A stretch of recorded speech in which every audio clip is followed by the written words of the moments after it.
Tomorrow, JT. It's okay. Welcome to my series of doing stuff with my son and helping myself do random things and going on side quests. Okay, I'm making that up as I'm going along, but basically, here I am. I'm not a gardener. I don't really like gardening, but for some reason, I've been influenced on TikTok seeing all the stuff that you can grow outside. And I thought to myself, do you know what? I would love to be able to grow a tree. Years ago, when we moved into this house, I think we planted plum trees, and eventually they started growing. But you know what? The actual plums that it produces, I don't particularly like. And the other day, I tasted the most glorious conference pear, and I thought to myself, I want to grow conference pears in my garden. So lo and behold, I ordered this from TikTok Shop, and it came through the post. Yeah, a real life plant came through the post, massive plant. And I thought, you know what, I'm going to try and plant it. So again, doing some research on the internet. I mean, I don't really like gardening. I don't like insects. I'm scared of them. Hence why this is probably so bad the way in which I'm planting it. But I'm just giving it a go, you know. There's no harm in giving it a go. I was kind of scared when I pulled out the bucket in case there was like a worm or something in there. So I know you're meant to crumble it open, and I didn't. I just kind of shimmied it on over and put it in. And I'm hoping over time it will break down and the roots will be able to spread out into the wider bucket. I mean, the end goal isn't to leave it in this bucket. It will be to plant it in the ground, so it shouldn't be confined that long. And here I am trying to get my 2-year-old to hold the tree. Thing is, I think he's just as scared as me, and I don't even know why, because I've tried not to show him fear. Hence me also doing this as a as a side quest to let him see insects and bugs and to be okay with them. So yeah, he's currently holding it, but as soon as I start pouring the soil in, he runs off. But anyway, I watched a few videos of people planting, and they put a rock or a brick below, and then they put some cardboard, which I did, I think to help the water leak through, which is why I also drilled holes so it doesn't get like root rot from overwatering or anything like that. Again, I'm not a gardener and I don't know if that's correct. So just going with the flow, you know, it is what it is. I'm going to try my best. I do feel like flowers are quite hardy, so even if they do die, they can re-come back, I think. So that's what I'm hoping. Anyway, I'm just filling it up with soil. I actually went to the garden centre and bought all sorts of stuff. Well, the buckets, the soil, and everything has like 1,000 questions, and you're just like trying to work out what it is that you're meant to do and hope for the best. But anyway, this is my conference pear tree, which I planted. I did water in. And I also got a cherry tree because I also tasted some really good cherries this summer. And I thought, you know what, I want some cherries. But this cherry tree is meant to be like a bush.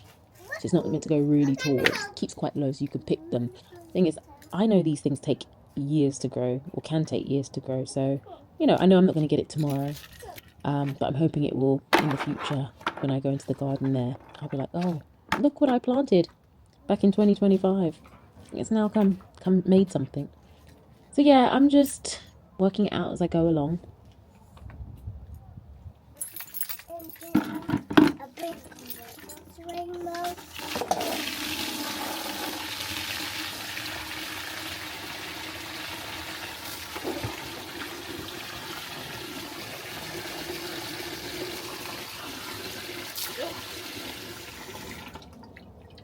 Water.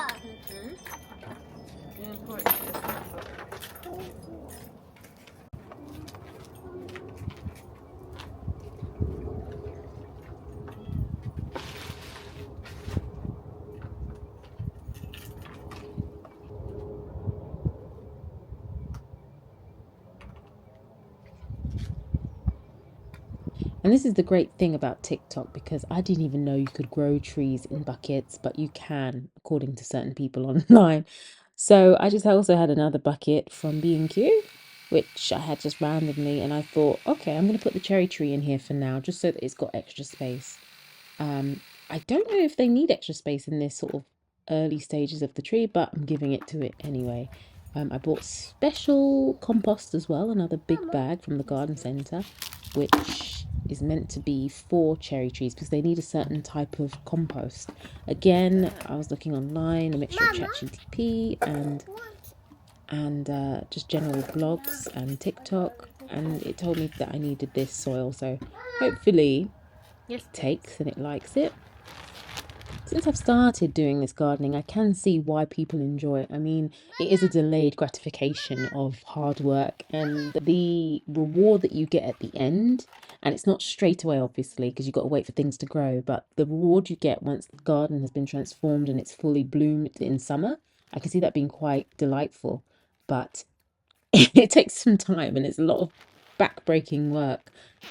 But I mean, me planting these two trees isn't the most backbreaking work, but when people do like real garden installs, I can imagine that it would be quite good. Anywho, I know that I should have broken that thing down, that mound of compost, but I was also worried that if I would hurt the roots, then maybe it might kill it. For some reason, I really feel like these trees, they are alive, but they're like very much alive, and I didn't want to break any of the roots and have it snap or something like that. So again, I just moved it on over and hope that in the future it will break down, or when we plant it eventually in the soil, it will fully, I don't think I'll be doing that, but I'll get someone to plant it in the actual floor. It will open up a bit better. But I didn't want to just leave it over the next few weeks in the pot that it came with. I just wanted to move it on over because I was worried it wouldn't survive or something. I don't know. Again, newbie gardener here. So yeah, I've got my two plants here. The problem that I did face after I planted it was when I came out at night, half the soil was on the floor. So I think either a fox or a squirrel, they were attacking it, my expensive, my expensive peat-free soil. So I eventually went back to B&Q and got like mesh and just put mesh around it. And so now the animal can't get to it. So it's fine. But yeah, it seems to be thriving quite now in the garden. It's been sunny over the last few days, well, few weeks. And we've been watering it in the mornings. It's a bit like a child looking after the plant. And yeah, I'm just looking to see what's going to happen.